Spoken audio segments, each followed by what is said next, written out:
Hey everybody, welcome back to Sounds Like a Drum, Cadence Independent Media Production. Today, continuing our journey through the decades, the 40s and Bebop.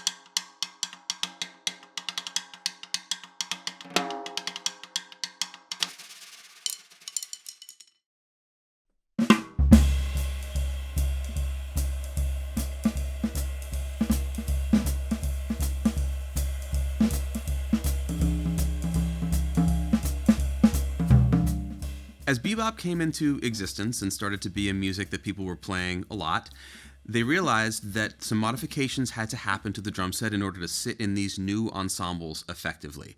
And it mainly boils down to the size of the drums and the sort of range that they're tuned in. Where the kit lived in big band in terms of the kind of hierarchy of high pitches to low pitches served in terms of big drums tuned in a mid to high range and everything getting played with a reasonably aggressive dynamic compared to what was happening in bebop.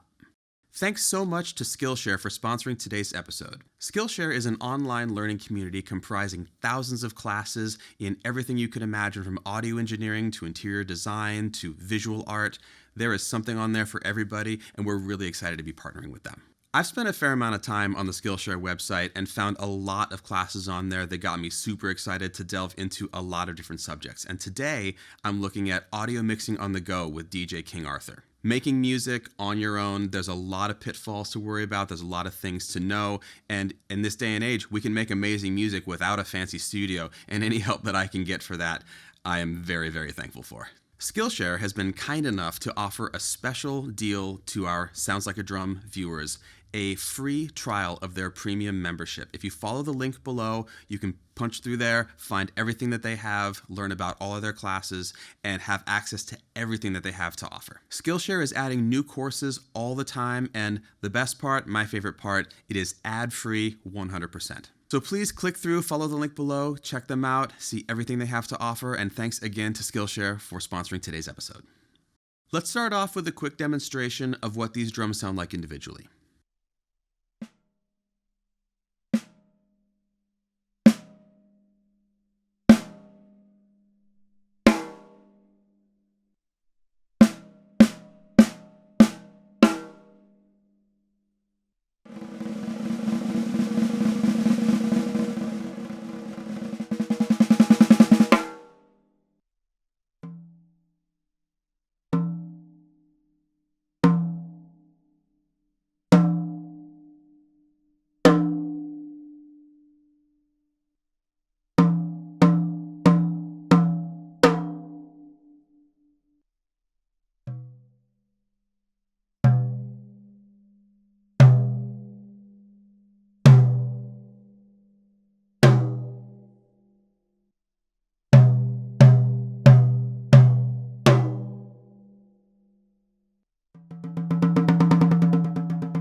Now, if you caught our video about the 30s, you'll see that in addition to these drums being physically smaller, they are also tuned significantly higher than the drums were in that video. This is owing to the fact that we're talking about much smaller ensembles now, quartets, quintets, things like that, and the drums need to take up a little bit less sonic space and also live a little bit higher up so that they're not covering up the upright bass and not interfering too much in terms of sustain with all of the harmony that's happening.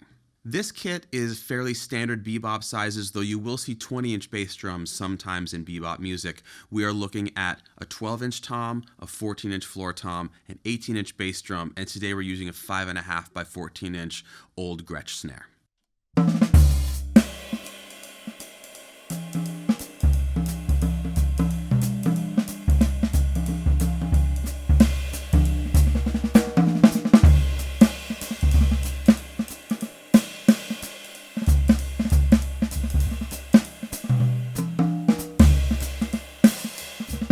For you historians out there who are paying very close attention to the kit here, The kit itself is not vintage. This Gretsch snare is from the 60s, not the 40s. We're getting as close as we can. It's more important that it's a wood drum and not a metal drum, because most of the time you would see wood drums in these scenarios. Now let's dive into the tuning that we're dealing with here. We've talked about bebop tuning in earlier videos, but we're going to go a little bit deeper today about the why of this. The toms have single-ply coated heads on both sides. The bass drum has a coated single-ply batter head, and we're using a Calftone EQ4 on the front as a reso because it mimics fairly well for me having a felt strip on a single-ply head. Additionally, apart from an actual felt strip on the batter head of the bass drum, there's no additional muffling of any kind on here. We're dealing with wide-open drums that have a fair amount of overtones, a fair amount of resonance, and a lot of clarity. Lastly, the snare drum is sporting a Calftone batter head and a standard 3mm snare side head, and we have fixed it with 16-strand wires that are designed for a concert drum and give us a little bit more of the kind of behavior of the wires that you saw in drums from that era.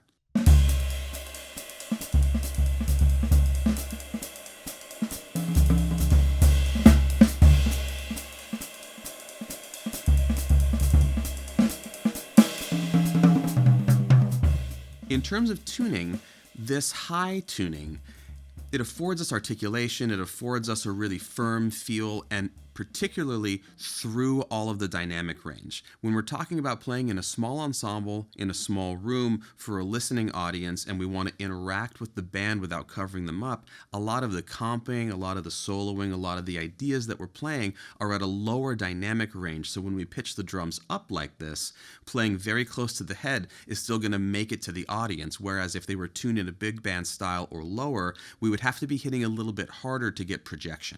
Another thing that I have stumbled on with tuning drums in this manner that I don't know is particularly specific in terms of tradition is that I tune the batter heads tighter than the resos for bop tuning in most scenarios where I want the drums to be pitched very high. This means that I can tune the batters for feel similarly to how I would in a kind of rock setting, but then there's a lot more room for control of the tone and the sustain underneath when we get into treating essentially the reso head as almost more of a sustain choice, like how much do I want to gate this drum, how short do I want the note to be. You can think of this as equivalent to taking a drum that would be tuned for more modern or pop music and literally flipping it over, because normally these days we tend to tune the resos higher than the batters because we want a blooming note that has a little bit of sustain. If you ever were to flip over a drum tuned that way, you would discover the same pitch and the same behavior, but with the stiffness of the tighter reso head and a different sort of relationship to the sustain.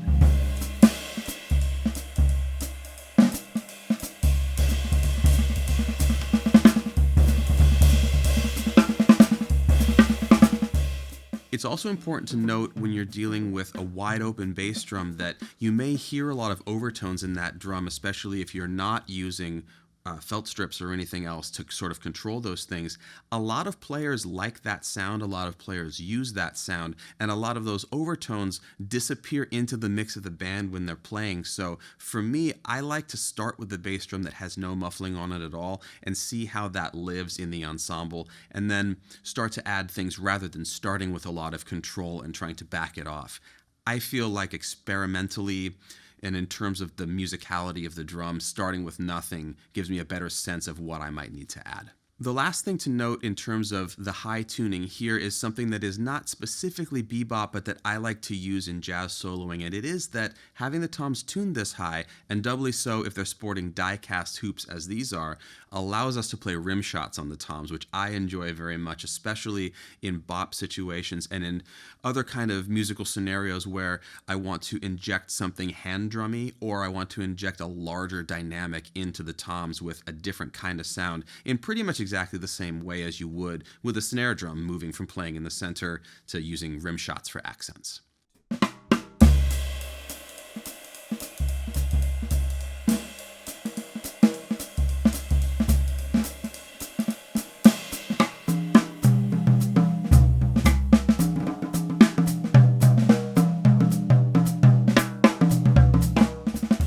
Finally, we should talk about the cymbals that I'm using today. These, as are often on the kit, were made by Jesse Simpson here in Brooklyn, and these are my personal cymbals that I use for these kinds of musical scenarios. The hi-hats are 14-inch, they're quite thin, they're very heavily hammered, and they have a little bit of a trashy quality, a little bit of a dryness to them.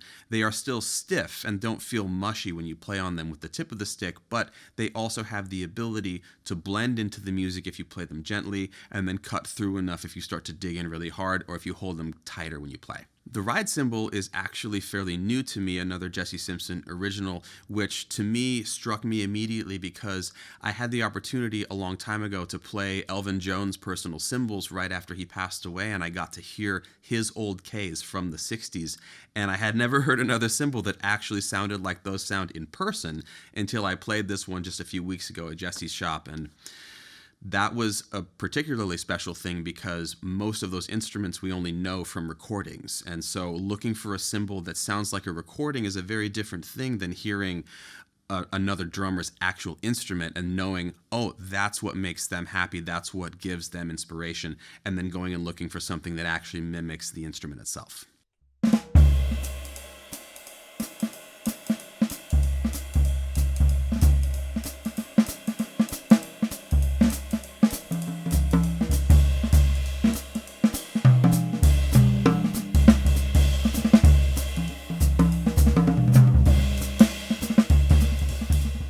If you're interested in digging into some of this music to study the sounds in the music itself originally, I really recommend digging into Charlie Parker recordings, Dizzy Gillespie recordings, Clifford Brown, Max Roach, probably my favorite.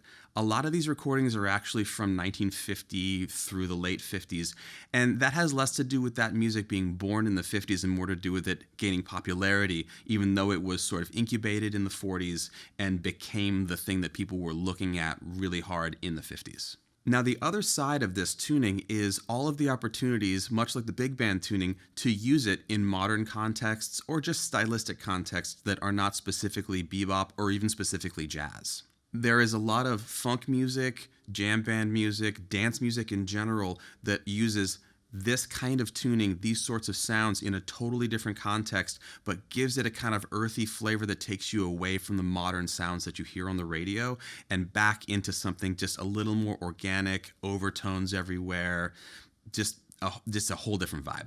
As with previous videos that we've made about certain decades, we need to make sure that we don't use those decades as an opportunity to dissuade ourselves from trying out these sounds in the contexts that we have now, whether it's for a loop or just to give a song a certain kind of flavor or just to give yourself a little bit of an opportunity to change your approach to the kit, get a different feel physically, different responses from everything, open your ears up. Check out Medeski, Martin & Wood records, check out Soul Coughing, check out all sorts of things. There's tons of opportunities to hear people play stuff like this in a totally different musical context, and I find it really inspiring.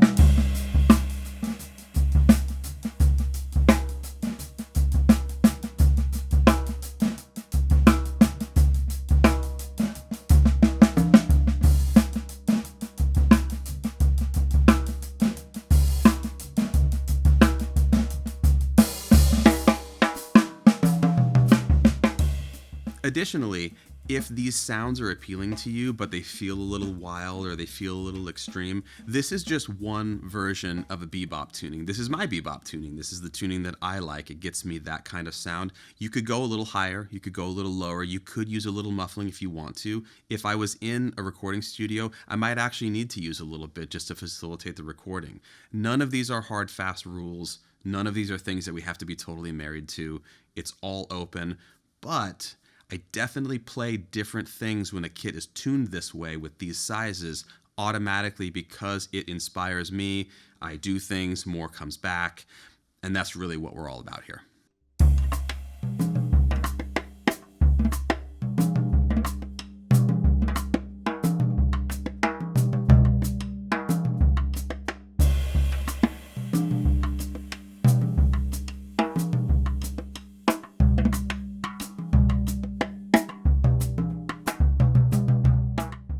That about wraps it up for today. Thanks so much for coming along on this journey. I had a lot of fun. I don't get a lot of opportunities to tune my kit this way, and I really enjoyed trying out this music for you again today and getting inspired in this direction again. If you like what you're hearing, if you dug the 30s and the 20s and all of those things, like, comment, and subscribe, and click the notification bell so you hear about all of our new videos. We got lots more decades to come. Check out the link to the Patreon below. Lots of extra footage over there, lots of commentary and stories and things, and a great way to connect with us directly. And lastly, thanks so much to Skillshare for sponsoring today's video. Do follow the link below. Check out everything they have to offer. I guarantee there's something there for you. And if you're a bop drummer who loves bop tuning, we would love to hear from you. If you're not a bop drummer who loves bop tuning, we would love to hear that too, because I definitely don't play as much jazz as I used to, but this sound, it still holds a really special place in my heart.